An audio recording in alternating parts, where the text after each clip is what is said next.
small businesses. We're small business owners, contractors, and it feels like all we ever do is get hit by, responding to some other regulation we never knew about because nobody ever told us. And we're reactionary, and we spend more time, at least I do in the administrative part of it, reacting to issues about things we never knew about and paying fines about things we never knew we were going to be fined for, than dealing with our day-to-day business. You bet. That is a great question. I'm so glad you asked it because I have done a lot of thinking on this and I've got a lot of ideas on it.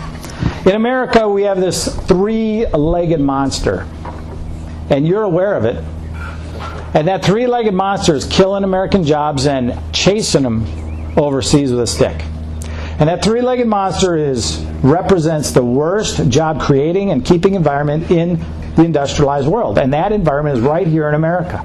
And the three-legged monster consists of this: too high of taxes, too expensive and irresponsible regulation, and too many frivolous lawsuits. That's the three-legged monster you face every day while you're out there trying to make a profit. And when you make a profit, what do you do with that profit? Some people go and buy 7 houses and all that other stuff, and whatever. I'm not going to argue about that.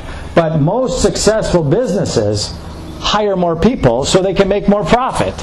So they can hire more people and make more profit. And now you're buying your 7 houses and all that other stuff, right? You're facing that three-legged monster every day. I am not suggesting by any stretch of the imagination that government should run your business like we do in the auto industry, like we're trying to do in the banking industry. That's the wrong place for government. But I am telling you that government is standing in your way to running your business properly. First thing I'm going to do is propose tax cuts for business. That's a stimulus plan. That's a program we can get behind to where now you can go out and hire some more people. Okay, 35% to 20% is my first idea on that. Second, regulation is something that must be reviewed and revised from the top level all the way down. Here's a great story that Nathan Fletcher tells San Diego assemblymen out there in Sacramento fighting for you about some food company that has a USDA inspector on property all the time, and he has to pay his salary and office space and all that other stuff. And Nathan asks him, well, that's bad. I should do something about that. He goes, no, I don't have a problem with that.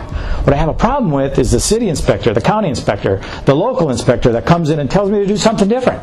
And so if I follow the USDA guy, I get fined by the city guy. If I follow the city guy, I get fined by the county guy. I'm trying to figure out what to do. So Nathan says, what do you do?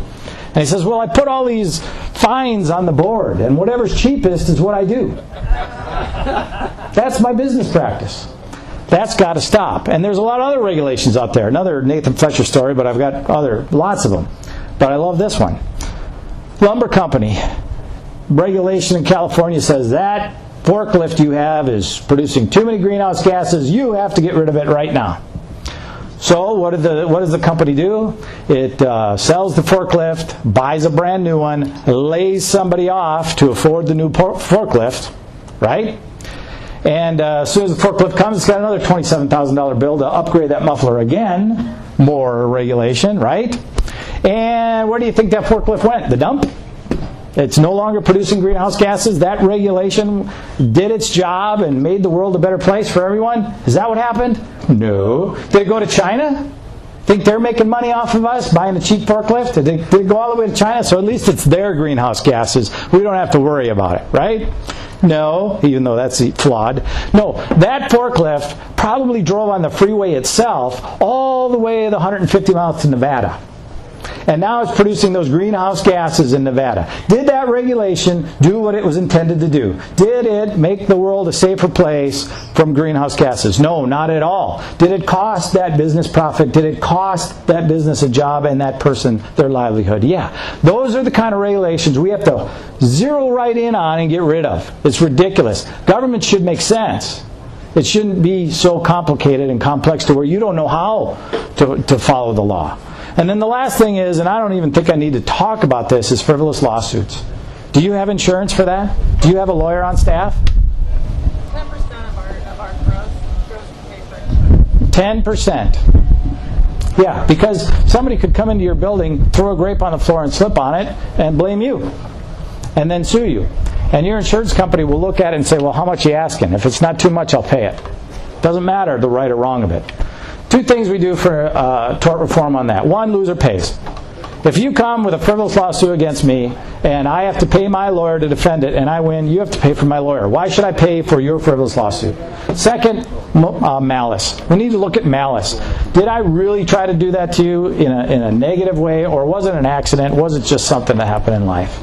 Now, if there are bad people out there that do bad things, and we do need to take care of that. No problem there. But we need to have tort reform as one of the legs that is causing you to lose profit, lose your ability to hire people, as well as maybe even go out of business. So that is my proposal on what you're talking about with regulation, taxes, and litigation, so that America is a competitive environment to grow and keep jobs, so the jobs don't go overseas, so businesses can come here, make a profit, hire Americans, and keep our economy strong.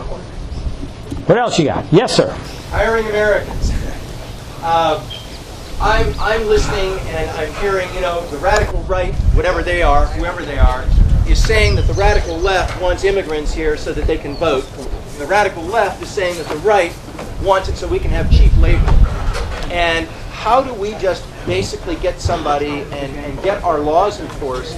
There's little communities all over this country passing laws making it illegal to hire immigrants that are not here legally, illegal aliens.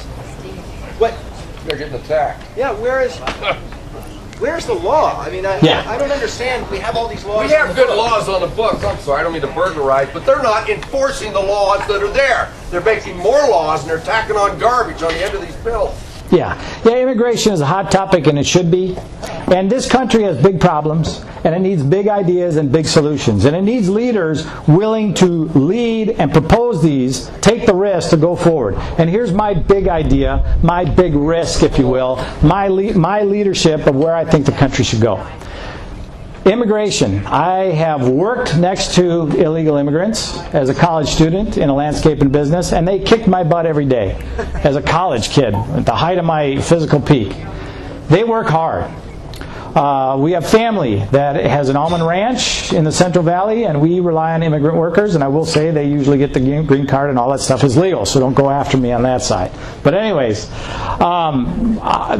there is a place in our economy. There is not just a place, there is a need for what I call guest workers. And I would... Cheryl's program. Ross Serrell's program. It was started back in the 60s. They ship them in, they work, they go back. Guest workers. Now here, right, and there is precedent for it. And here's my guest worker program. It's simple. Very simple, because I'm trying to solve the problem, and I'm not trying to have some other agenda like ingratiating myself to a voting bloc to keep my job forever. So my solution focuses on the problem. First, guest workers. You allow them in the country easy. Get a biometric ID so we can track you. You come, if you can find work, you pay taxes to cover the things like roads and fire and police that anybody here takes advantage of. Okay? You make the tax such that it's not a competitive thing between Americans and guest worker program. And you let them come. If they can take care of themselves, stay here. Enjoy the American lifestyle. Bring your family. I don't care. As long as you are supporting yourself with a job here in America, then go right ahead and be here. However, here's where the other side comes. As a guest worker, you are not an American citizen. You are not entitled to, you do not have access to the tax-funded safety net. You don't have access to welfare, unemployment, Social Security, disability, all the different things that we provide our citizens to make sure you don't starve on the streets. If you cannot provide for yourself, if you do not have a job, then you go home and let your country take care of you. Simple solution for that. Now you can secure the borders, because the people coming across really are bad people, really are criminals that aren't coming here for a better life but are coming here to do bad things. So you secure the border, paying attention to them with that fashion.